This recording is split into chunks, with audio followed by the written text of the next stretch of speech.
Thank you for coming out so early this morning. We're so delighted that you're here because today is a celebration.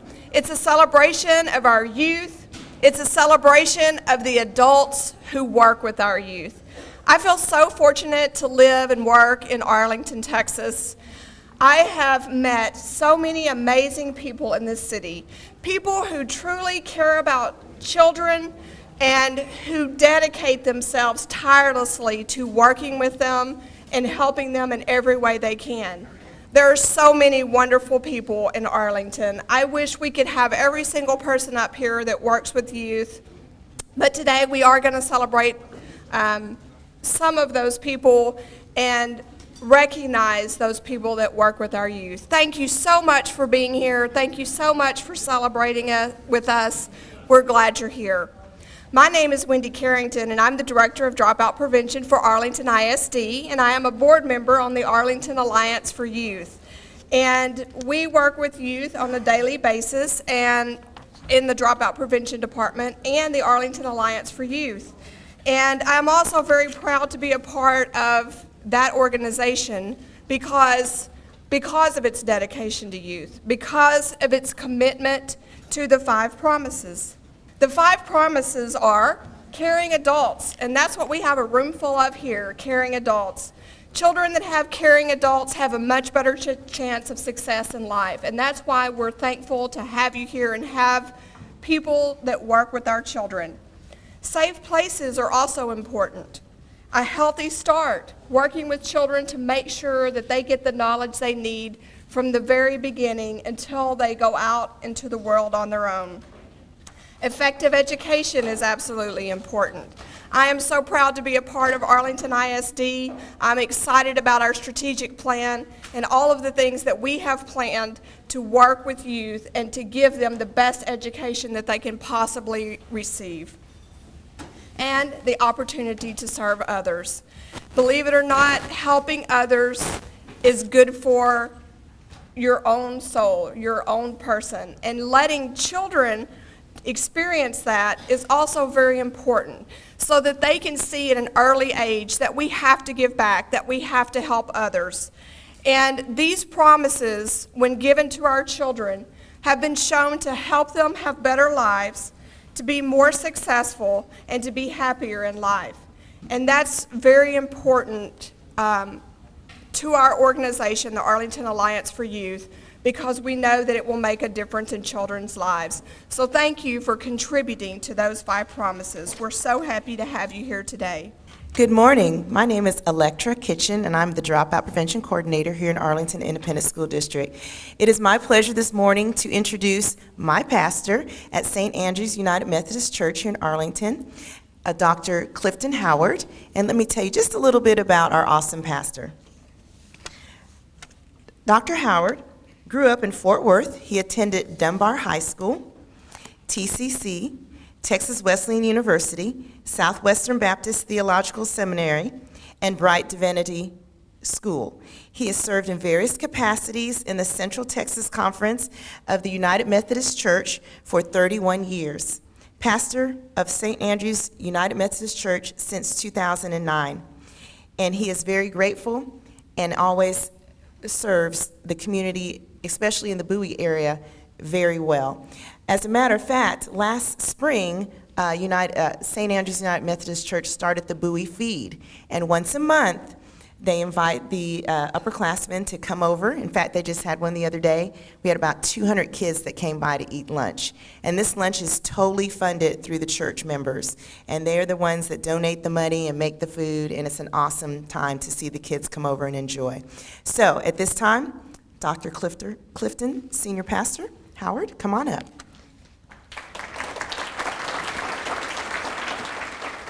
God of grace and mercy, in an age with so much promise and possibility for young people, yet the pathway to that promise and possibility is fraught with risk and danger like never before. We recognize anew our need for your presence and involvement in our world. We're grateful for this alliance and all who support it. Grateful that they answered your call to care for youth. grateful that they believe in the potential inside each youth they serve, potential yearning to be released. For those who first glimpsed this vision, embraced it, and then put forth hard work, sweat, and tears to accomplish it, we give you thanks. We're grateful for the youth served by the Alliance, grateful for their capacity to look in the direction of what is good and upright and noble. We are grateful that they listen to those who seek to bless them. And we're grateful for all the ways their lives too shall bless many others. As we gather around this breakfast table, we give thanks and ask your blessings, not only upon the food and fellowship we now enjoy, but also upon the partnership between the Alliance and the many youth to whom it reaches out. We ask you to be present and involved in all they do together. And finally, O God, we ask that through the work of this Alliance, your name will be honored and this world become a little bit more like the world you created it to be. In your name we pray. Amen. Dr. Marcelo Cavazos started his teaching career as an English teacher in the Mission Consolidated ISD in 1990. In 1992, he moved to McAllen ISD, where he taught English and government. And I have to interject here that I think that educators that start in the Valley are particularly well-suited, intelligent, and caring. I started in Arlington, Dr. Cavazos. Yeah. He was named the Secondary Language Arts Supervisor for Mercedes ISD in 1993 and became the Associate Advisor for San Benito Consolidated ISD in 1995. Dr. Cavazos went to work for TEA in the in the Department of School Finance and Support in 1998. He joined the AISD in 1999 as Associate Superintendent for Instruction and served as an interim Deputy Superintendent for 7 months before being named the Deputy Superintendent in February of 2009. He officially became the Superintendent of Arlington ISD on December 6, 2012. He has also been called the Doogie Howser of Superintendents. We're so proud of him and we're so excited. Dr. Marcelo Cavazos.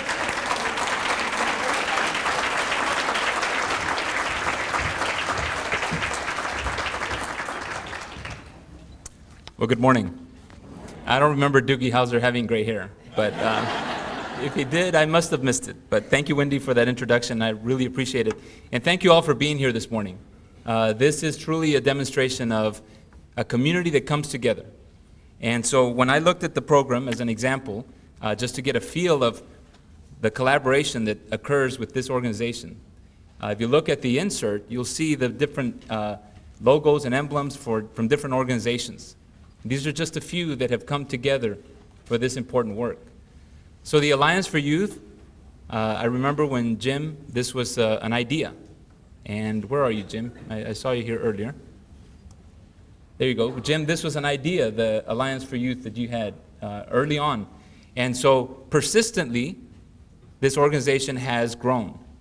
And I say that persistently because when you start collaborative efforts in a community from the grassroots, with your purpose to serve students in schools, you have to have persistence. And you know that as nonprofits that are in here and as educators, that persistence is a skill and a trait that if our students pick that up early on, the world becomes a better place. Because that persistence that Jim, you've had and the Alliance for Youth has had over the years has turned into something wonderful and very positive for our community. So I'd like to give the Alliance for Youth a round of applause.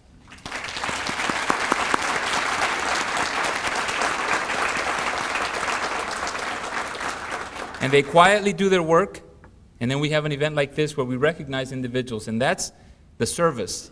The same service that we are changing our culture in the school district to serve our students. The same type of diligent, persistent work to make sure our students meet rigorous outcomes. And so we have a strategic plan that I've spoke of everywhere I go. And I was at Arlington High yesterday with a group of students and spent some time with them visiting and spoke about our strategic plan, and one of them finally asked, why is it important to have a strategic plan? And it's pretty simple. It's to have a unified direction and a method to get there. If you don't have that, you're all over the place. And so when we spoke about that, it really encouraged the students to understand that strategically we have to make some very big decisions in order for improvement to happen. And that's what our school district has done and our school board has done. So that's a segue for me to introduce the school board members that are able to be here today. And I'm going to start with our school board vice president, Mr. Bowie Hogg.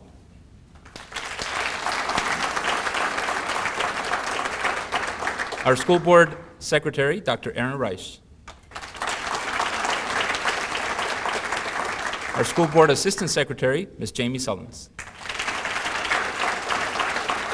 And our school board member, Ms. Gloria Peña.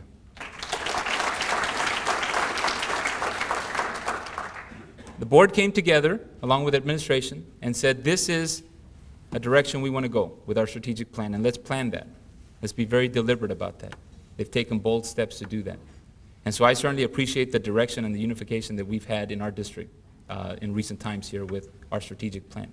So I won't take any more time other than to say that today is about celebrating the collaboration that we have in our community. And as you reflect a little bit of the MLK weekend that we just are coming out of, and the hundreds and hundreds of students that volunteered, that participated, that had the service orientation in their mind and in their spirit, this is a good way to continue that effort. And so your work today inspires a lot of people, and we thank you for that. I thank each and every one of you for your involvement in our school district and to prepare our young people to be leaders in our community, our nation, and our world. Thank you very much. Now I am pleased to present to you some students from Lamar High School. Today we wanted to show you the results of some of the collaboration and hard work of the people that serve our youth. One of the groups that serves our youth is the 21st Century Program, which is actually sponsored by the Dropout Prevention Department. Miss Mary Beth Ravenscroft is the district coordinator for that, and it provides after-school programming. SOAR is also involved with working with students and getting them involved in clubs and having older students mentor younger students. And this group that is about to dance for you is a part of both of those programs, and we're very proud of that. Miss Sarah Skeen is the 21st Century Site Coordinator. We thank her for helping us with this today. And Miss Lucille Conover is our club sponsor, if you'll stand. And thank you, ladies. And Mrs. Lopez, who could not be here but also works with this group to help them with their performances. So I'm very pleased to introduce to you from Lamar High School, the Ballet Folklorico. If you'll come and perform.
I thought that would be a good reminder of what kids can do, the potential they have when they have caring adults in safe places and appropriate activities in which to participate.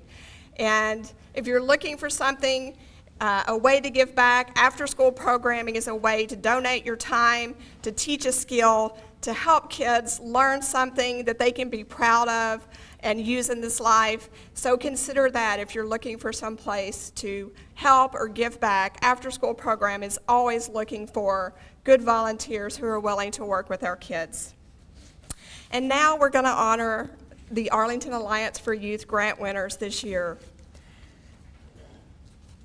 Today, I'm having someone who is very special to me introduce the grants. Her name is Miss Tori Sisk. Tori currently serves as the Pregnancy-Related Services Coordinator for AISD. She has served in this capacity since 2001. She manages 2 teen pregnancy prevention programs, Pathways to Success, and the Crossroads program, and is also the Pregnancy Education and Parenting Intervention program for parenting and pregnant students. That's a lot of stuff, y'all. She's really busy.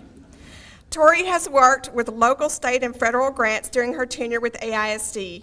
She started her career in the district in 1994 as a PEP counselor at Sam Houston High School and has also worked as a juvenile probation officer for 4 years prior to her work at Sam Houston. She has a Bachelor of Science degree from Abilene Christian University in social work and a Master of Education degree from the University of North Texas in counseling.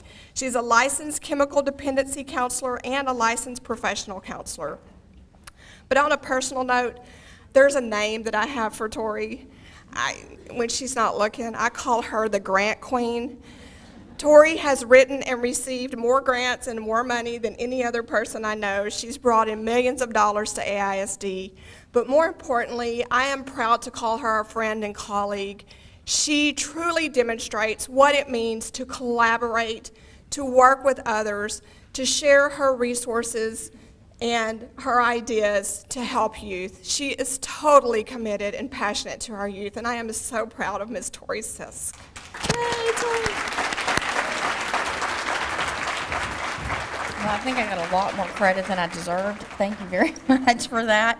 That was very, very kind. I'm so honored to be asked to do this because I started my career, and I believe our grant writer, Sylvia Nichols, is in the audience, and she's the one that writes the grants, and we're kind of a team there. But I have to say that in 1994, when I came to Arlington ISD, it was on a small grant, and it's amazing what a small grant can do and how it can empower you and how you can learn some things so that you find that you really can make a difference. You really can make a difference in others' lives. So I'm very, very excited for all of our small grant winners. I believe we have some people that will join us on stage to shake their hands, okay? Just very quickly, I want to tell you a little bit about the purpose of these small grants. They are to encourage adults to work with youth on community service projects and also on life skill building projects. The types of grants that we're going to be awarding are academic or life skill grants, maybe community service projects, or maybe some of the grants may be for a semester of learning. Some key prerequisites for these grants are that we want to focus on the 5 promises that Wendy went over a bit earlier with you. Sometimes these grants have been endorsed by a leader of the organization, or maybe it's a standalone project that we just want to kind of try out and see if it's not something that could build into something larger. There are many, many benefits, of course, to these small grants. And those are, again, to help young people have models to show them that they really can do some things differently in their lives. We want to model to these kids how to apply their education to real problems, and that the math that they're learning really does matter later in life. It really, really does. We want our adults to be coaches. Even as adults, sometimes we forget and we assume that students know what we know, and we forget that we've had a lot of life experience behind us. So it's important that we're able to teach our children where they are developmentally so that they can understand what it is that we're trying to enforce for them. And then we also want to develop a legacy for our community. Arlington is a special place. I, too, am a product of Arlington ISD, and my education comes from Arlington ISD. and I'm proud that I get to work here in Arlington ISD. It's a blessing I never would have imagined in my life. And like I said, when I started here in 1994, I was a social worker just out of college, ready to change the world and save the world all by myself, and came in on a small grant, and here I am today, and it has been the most incredible ride. So I am so excited. I'm going to do my best to pronounce everyone's name correctly, and if we could have, as I read your grant and your name, if you will enter on the left side of the stage, and then you'll come up and shake some hands, and then stop at the right side of the stage so that we can take some pictures. Is Homes for Children, Kirsten Bazile. Homes for Children, they will create paintings and art items for a health clinic and a senior citizen center with their small grant. Thank you. Thank you. Platform for Life, Tammy Andrews Randall. The children will create seed jewelry for a rehab center and perform a creative dance. Hope Tutoring Center, Ann Terhune. A free tutoring program will be offered for students 3rd through 8th grades. The Sam Houston High School Key Club, Josh Hadley. Students will create blankets of hope for wounded troops. Spear Elementary School, Amy Watkins. Spear students will participate in the fun run to benefit leukemia research. Ferguson Junior High School, Harrison McCoy. 8th grade students will write, publish, and share books with Rockmore Elementary School students. Turning Point High School, Lindy Gonzalez. Students will provide activities for residents of the Green Oaks Retirement Center. And Mrs. Irma Nichols, the principal, is here to accept that honor for her. I believe she just had a baby. That's what I heard. West Elementary School, Debbie Thibodeau. Students will learn life skills, decision-making skills, and coping skills in an after-school program. Rankin Elementary School, Tammy Prince. Students will beautify a nursing home with plants, flowers, and art projects. Remenzi Elementary School, Jennifer Reed. Students will develop language arts skills through an after-school drama club.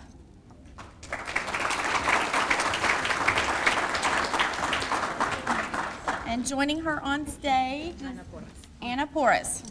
Sherrod Elementary School, Leanne Jerome. A student-parent health fair will be held for Sherrod. This is a collaboration between Workman Junior High and Pathways to Success. Victor Perales is with Pathways to Success, and joining him on stage is the principal of Workman Junior High, Kelvin Stroy. And this project is an 8th grade males project to be taught healthy choices, strong character traits, and decision-making skills. Safe Haven of Tarrant County, Brandy Wicker. Students living in Safe Haven will be taken to the Perot Museum in Dallas. Junior Girl Scout Troop, 1819, Karen Steer. Students will complete service projects at Town Hall Estates. Zeta Phi Beta Sorority, Cynthia Logan. Students will participate in March for Babies and collect baby items to donate to families and agencies. And Arlington Public Library, we've got several people. Andy Davis, they actually are receiving several awards, so I will read each one off. Books will be purchased for literacy development for ages 0 to 3. A literacy project for bilingual children will be sponsored, and each child will receive a book. Literacy activities for Latino children will be sponsored. Students will construct and operate a robot to learn problem-solving strategies. I would like to borrow that when they're finished with that. Activities will be held to introduce the summer reading program. Lone Star books will be purchased, and books for a summer reading teen club will be purchased. Let's give them another round of applause.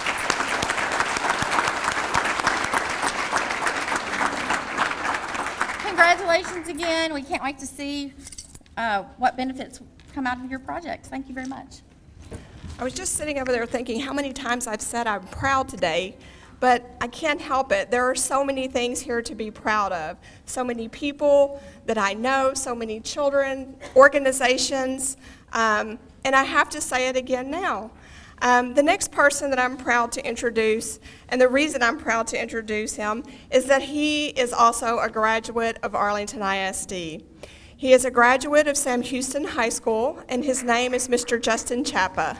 I know what many of you are thinking right now, and that's one, why is an attorney talking about collaboration to a group of educators? And two, how long is he going to do it? And so I can tell you, which is probably the best news that you could ever hear in most of your interactions with an attorney, this attorney will talk to you for a very short amount of time. Many of us experienced education as an exercise in public engagement. For decades, school was the place where parents, teachers, volunteers came together to help students have access to an education that was better than the one that they received, and have access to enriching activities that they didn't have, and in fact, in the past was often denied to members of the community that we celebrate now. School still retains this honored position, and as many of you here today live on a daily basis, you're honored to play a role in keeping school at the forefront of our community. But speaking as a former educator, before I was an attorney, I taught in the Rio Grande Valley at Brownsville ISD. I actually lived in Harlingen. Where did Wendy go? Lived in Harlingen. And I'm sure that many will agree with me that school remains a place where we have to impart the fundamental skills necessary to be an educated citizenry to our students. But things today are different. I don't have to tell you that. The challenges are more complex. The expectations are certainly higher.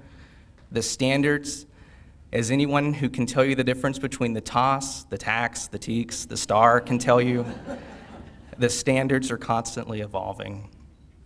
And educators, and I use that term broadly, they're expected to do more today than just impart knowledge and assess understanding. Educators today often find themselves thrust into positions as part-time educational diagnosticians, special educators, security guards, trusted advisors, college counselors, social workers, amateur therapists, and this is all before lunch. The list goes on. And in many ways, this is nothing new. This is why education has long been called a calling. But I think that many of the changes that you've experienced in your lifetime, and even within mine, have fundamentally changed the way that we go about that calling. As Robert Putnam described in his well-known book, Bowling Alone, civic engagement in the United States is on the decline. And as many of you today here can attest in certain of your campuses, booster clubs are at an all-time low. Booster clubs used to be strong, or perhaps now non-existent. And obviously there's some loss that comes as a result of that. You know, students lose the emotional support of having a strong group of adults standing behind them. There's the financial loss of support in some situations where students don't have access to those nice extra things that 10 or 20 years ago they did. At the same time all these changes are occurring, it's become de rigueur in some educational policy circles to say that money just doesn't matter in education. And they point to certain studies as a basis for this, and we don't have to delve into them here. This is not a lecture in your education class. And that certainly appears to be the dominant view in the Texas legislature, which you might have heard cut $5 billion from the school fund last session. Never mind that many of the studies that served as the basis for that decision also say that money in fact does matter in certain situations and in regards to certain types of students. And not to put too fine a point on it, it matters to the types of students that this district serves. Resource-intense investments in these students just simply do matter. For those of you who follow the online news weekly slate.com, there was an article last week called "Does Pre-Kindergarten Matter?" And in that article, they discussed a recent study that came out that showed that the children of affluent families will, on average, hear 30 million words a year. Of those 30 million words, each word that is spoken to them 6 times more likely to be a positive message than a negative message. For students from less affluent families, they on average hear 10 million words a year. And the messages communicated by those words are twice as likely to be negative than positive. It's an exercise of denial to pretend that the well-known consequences of that reality can be fixed on the quick and on the cheap. And I could go on, but thankfully I'm preaching to the choir, or at least I hope I am. You already know that a demand to do more with less is really a call for those who are already and have long been doing more to come together in new and creative ways and find alternatives to ensure that the youth of today have a better tomorrow. Put another way, we're once again confronted with a mandate to collaborate. That's why you're here. You've already invested in the idea that collaboration between individuals, organizations, and institutions is critical to providing youth a community built upon the 5 promises: caring adults, safe places with structured activities, healthy starts and lifestyles, effective education, and opportunities to serve others. Many of us here have worked to those ends for years, through all the changes, through all the challenges, and we're going to do it tomorrow. And I say thank you for it, not just because you deserve some thanks in the abstract, but because people like you who are committed to those 5 promises have made such a difference in my life. I grew up in East Arlington. I spent most of my childhood living in the shadow of the General Motors factory. My parents, who were the children of blue-collar workers from poor rural communities in Oklahoma and South Texas, helped raise me. I was born not long after my parents married, right out of high school. Neither they or their parents had college degrees. They worked various jobs, sometimes nights working on loading docks, mowing yards on the weekends. Like many of you have experienced at various times in your life, they were struggling to make ends meet. And they divorced young before I started elementary school. For those that believe demographics is destiny, this was certainly an inauspicious start. But that didn't dictate the contours of my life. I was blessed to be surrounded by caring adults. There were my grandparents, there were aunts and uncles from both sides. Eventually there were step-parents who stepped in and helped my parents shoulder the responsibility for raising not just me, but my siblings. There were certainly teachers who encouraged me in the classroom by giving me extra assignments. They could tell that I was a little bit unusual, even at a young age. They came to my football games, my baseball games on their own free time when they didn't have to invest in me. There were countless others who spent time investing in my siblings and I rather than spending time at home with their children. Youth directors, coaches, just to name a few. These were the same caring adults who provided safe places with structured activities for me to take part in. I played sports through the Optimist Club and the Boys Club. I played sports at Sam and Hutch. I spent many Sunday and Wednesday evenings at the Bethel Baptist Church and involved in their youth group and in their Awana program. And for those of you wondering where Bethel Baptist Church is, if you're new to the community, it's now a parking lot for Cowboys Stadium. It was torn down shortly after my wife and I got married there, which may or may not say anything. I spent several years living on the coast, and I tell my friends that story, and they say, you know, it's just more evidence that football is God in Texas. At various times during my years in the Arlington ISD, I was involved in the science club, the student council, quiz league, sports, drama, on and on I could go. All places that kept my attention focused on productive, character-building activities that frequently also involved me having to make and learn about healthy choices and lifestyles, and gave me opportunities to serve my community. One of my fondest memories of high school, for example, was working with the after-school program at Johns Elementary. We were ostensibly there to help them with their homework, and we did that sometimes. But when the gym teachers weren't watching, or the people who were supposed to watch them after school weren't quite paying attention, we sometimes played tackle the man with the football, and other games that I'm sure the district's insurance carrier would not be happy to hear about.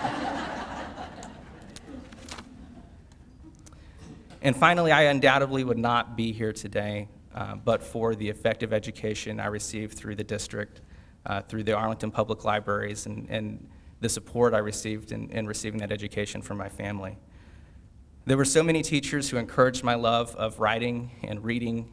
I don't know if any of you know her or if she even still works for the district, but just as an example, my 4th grade teacher, Alma Elizondo, would, and I don't even know if this is good educational practice anymore, but it worked for me. She would just give me extra assignments and kind of put me in the back of the class and just say, hey, you know, write about this, read this book. And it was one of the best experiences that I can remember having as a young student, was someone taking the time to figure out that I needed something extra and just giving it to me instead of letting me ride along with everyone else. There were also those teachers who fostered my interest in math and science. In fact, they were so good it took me until the 11th grade to figure out that I hated math.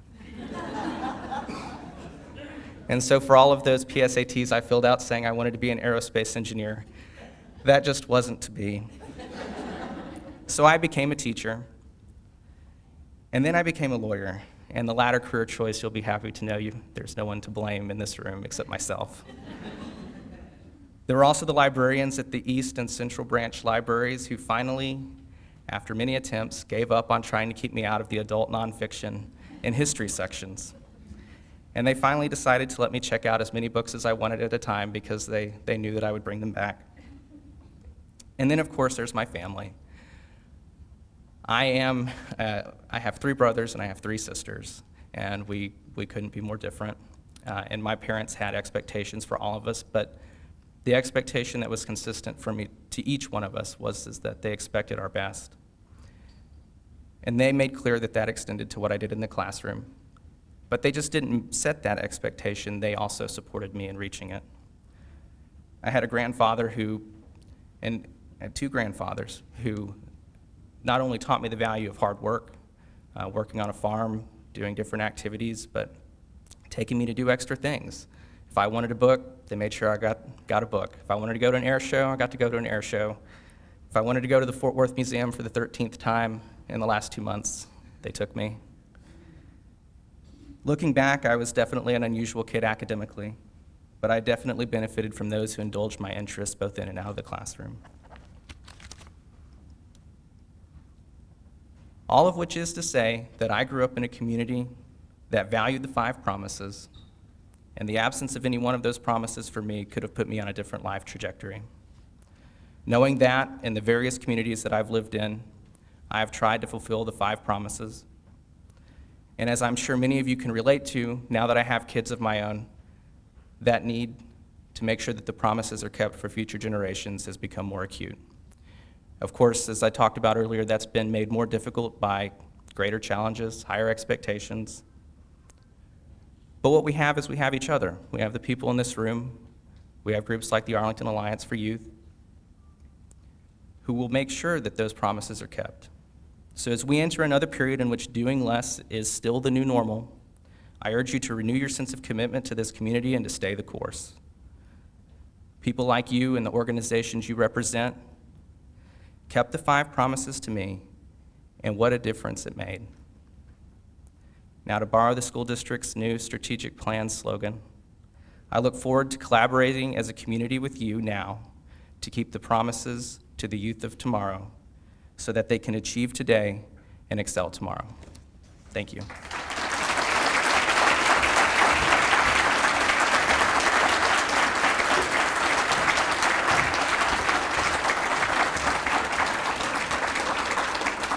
See, I told you I had another reason to be proud. Not only is he a successful graduate from Sam Houston High School, but he comes back and gives back to his community and cares about Arlington and the kids that are here, and we appreciate that very much. Thank you so much. I think we have one grantee that we may have left out, and I just want to recognize Patricia Jester from Roark Elementary School. Are you here? Would you stand up? Thank you. Students are going to collect and make items for Safe Haven. Thank you so much. We're so sorry about that. And now we'll have Mr. Craig Whites, the president of Arlington Alliance for Youth, come and tell you a little bit more about our organization and our signature programs. First of all, I'd like to thank the small grant winners. It's a great scene every year when you get to see them lined up here and getting recognized for the awards that they've achieved. And I just want to personally congratulate all the grant winners. I also want to take a moment to thank Wendy Carrington for putting this event together. She's the chair of the Youth Collaboration Breakfast Committee, and in that her team and herself put together the program, put together the logistics, get this facility together, make sure we have food. And I just wanted to thank you for the service that you've done and for a wonderful event that you put together this year. I'm going to take a few minutes and talk about the different programs that are in place that the Alliance has going on for the rest of the 2013 year. The first two on the list are ones that I'm sure you're very familiar with because you're here today. It's Youth Collaboration Breakfast and the Small Grants Program. Interesting thing about these other programs that are up there is there's a lot of detail that I can go into, but I'm kind of a person that likes to have things very simplified and very easy to remember. And you're not going to remember all this information that I go through today. And so I'm going to boil this down for you in two key concepts here. One is go out to the website, arlingtonallianceforyouth.org, and all the information that I talk about, plus more, will be on the website. Programs that we have in place are here to help you get additional grants and awards related to either youth, the youth leaders, and other organizations that allow you to be able to basically take advantage of the opportunities that are out there. There's a lot of things that are available, and in fact, many of these programs that we have, we have a much more capability and availability for awards, and not enough people apply for them, and so they just go uncollected. Nobody uses them, and so there's a lot that's out there, and that is available to you if you just go in and look at that. So I would have accomplished my purpose today if at the end something at least sparks you, that something that would appeal to your group or somebody you know, and you were to direct them to this website to be able to look at this information, and I would have accomplished what I really wanted to get done today. So again, we're here talking about we're here at Youth Collaboration Breakfast and the Small Grants Program, which is what this event is for recognizing. And the Youth Collaboration Breakfast has been something that's been going on since 2006. Started out in the Rolling Hills Country Club, for anybody that remembers that, and eventually built up over the years to where we outgrew that facility, and then it's been for the past few years here at this outstanding facility, and so it's something that's been able to grow throughout the years.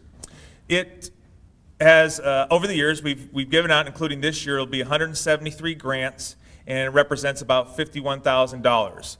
And so we are excited to be continuing to do that and expect to continue to provide that in the upcoming years. So let's talk about a few of the other programs that are out there. So the next event that we have coming up is what's called our Extra Mile Award. So today we're recognizing youth groups, but as we've talked about in the past, in order to have youth groups, it's important to have adults that oversee these groups, to provide direction, to provide what we would call sometimes the time, talent, and treasure. And what we want to do is actually have an opportunity to recognize and award those people that are serving in the youth and be able to celebrate that. So just like today we're celebrating the groups themselves, well, at the Extra Mile Awards we're actually celebrating the leaders of those groups. And so what we encourage you to do is organizations can nominate youth leaders, and they can nominate these youth leaders, and then the Alliance will go through and evaluate that and give out awards based on different categories for these youth leaders. We also break that out between paid staff and volunteer staff. And then what happens is it's scheduled on the 24th of April this year. What'll happen is we invite all the organizations to come together to really just celebrate the fact that you are investing in the youth, and at that luncheon, we give the award winners their grants for their organizations for those that have been selected. This luncheon is sponsored by First Rate, which is the company that I work for, and actually I want to give credit to, it was a combination of the Alliance and the founders of First Rate, Dave and Trina Stone, who actually started this program. And so we encourage everybody to go ahead and please look on there for your organizations. And I think we actually have some winners here in present today. But I want to encourage you to go in and nominate potential leaders in your groups to receive these awards. One of the biggest programs that we have is known as Global Youth Service Day, and we're gearing up for that today as we speak. And what Global Youth Service Day is about is it's sponsored by Youth Service of America in combination with the State Farm Companies Foundation. And what they do for us, they help us organize an event where basically we pull together, groups of youth get together. We call these groups coalitions. And they spend one day amongst the city doing community service projects, okay? And they work on these projects throughout the day, and then in the afternoon, we have a big citywide celebration at the Levitt Pavilion as a thank you for participating in these programs. And we also give out some awards there also, which I'll go into the awards in just a minute.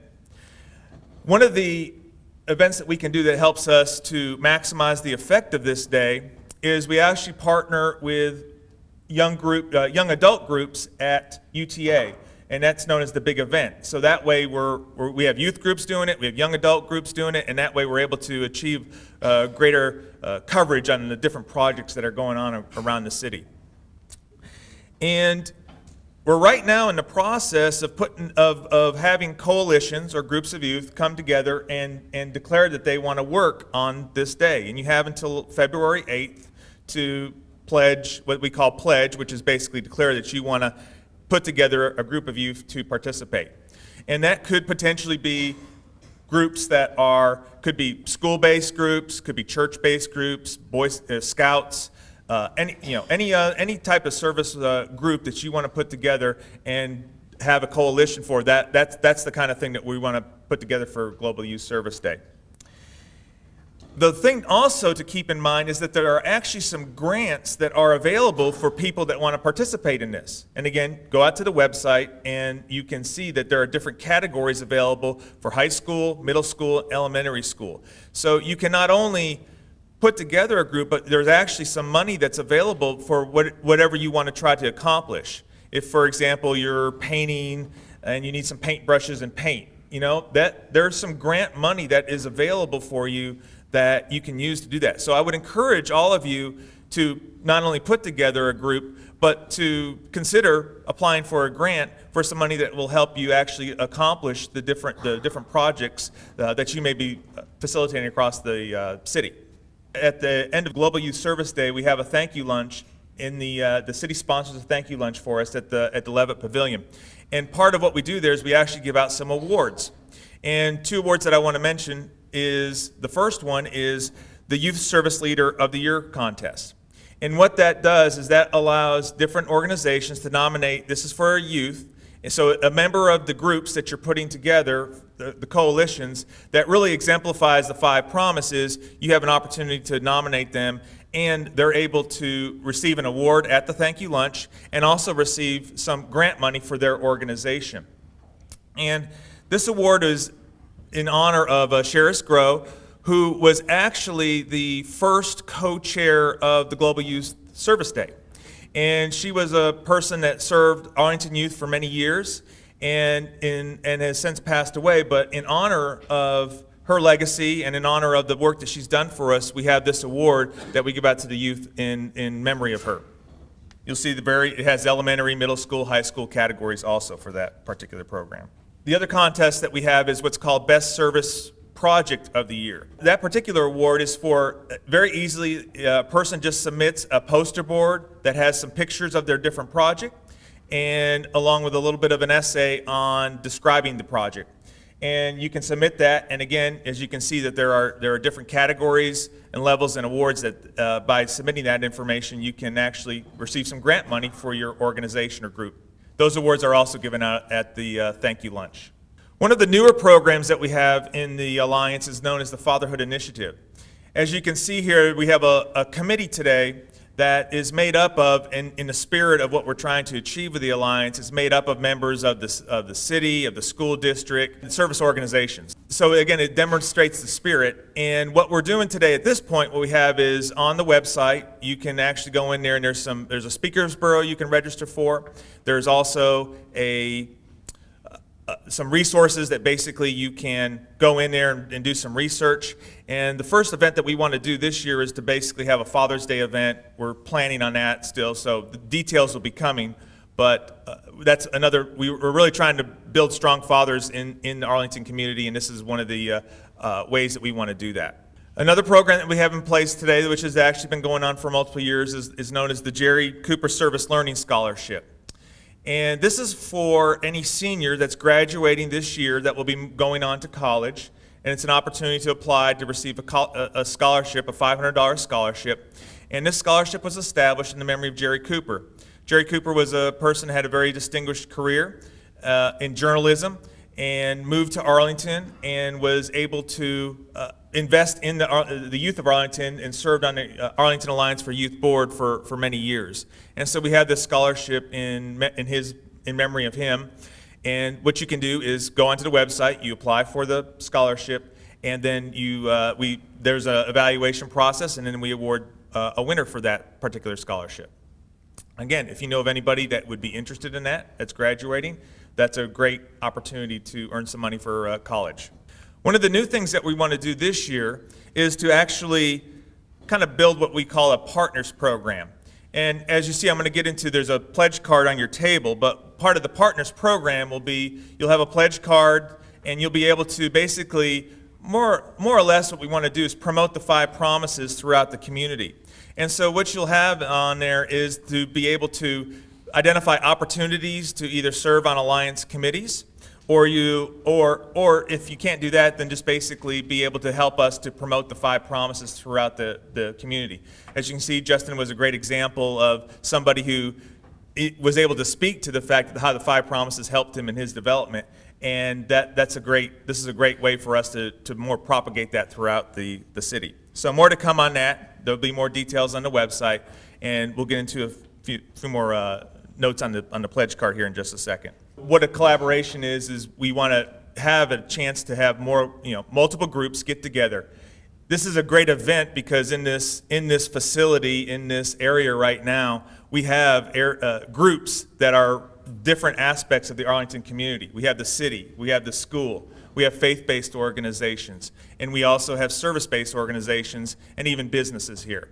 And while all of those different groups have different objectives, the one thing that is common here about and why everybody is here today is because they're interested in investing and recognize the importance of youth and how we develop them. And so there are benefits, though, when you work together in multiple groups, and as you can see, some of those benefits are listed up here. One thing that we're going to do also is, because we feel so strongly about these 5 promises and the impact that they can have on our community, that what we'd like to do is ask everybody to stand up, and we're going to do a pledge to keep the 5 promises. And I'm a former scouter, so I guess I don't know if it's former. I guess you're always in scouts, but as a former scout leader, we used to do the scout oath a lot. So what we're going to do today is just do a pledge to that, and I'm going to put it up here so you can just read it after me. I pledge to help the youth in our community by supporting the 5 promises. I will encourage caring adults to have ongoing relationships with youth by being good parents, mentors, coaches, teachers, and tutors. I will encourage safe communities and places with structured activities. I will encourage a healthy start and healthy lifestyles. I will encourage marketable skills through effective education. I will encourage opportunities to serve others in our community. The last thing I want to do is have an opportunity to introduce the Alliance Board, Alliance for Youth Board. So we have Wendy Carrington here, and Wendy is a board member. We have Dave Turney. We have Dr. Harold Smith. We have Tim Cameron, Steve Willey. We have Mark Machon, who's an executive vice president. We have Sheila Sutton, who's a vice president.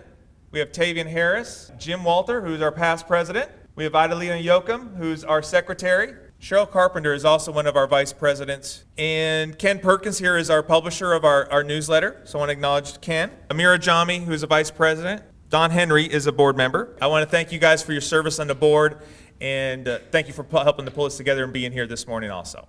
And with that, I'm going to turn it back over to Wendy. That concludes our program. Thank you so much for all that you do. Have a wonderful Friday and a great weekend.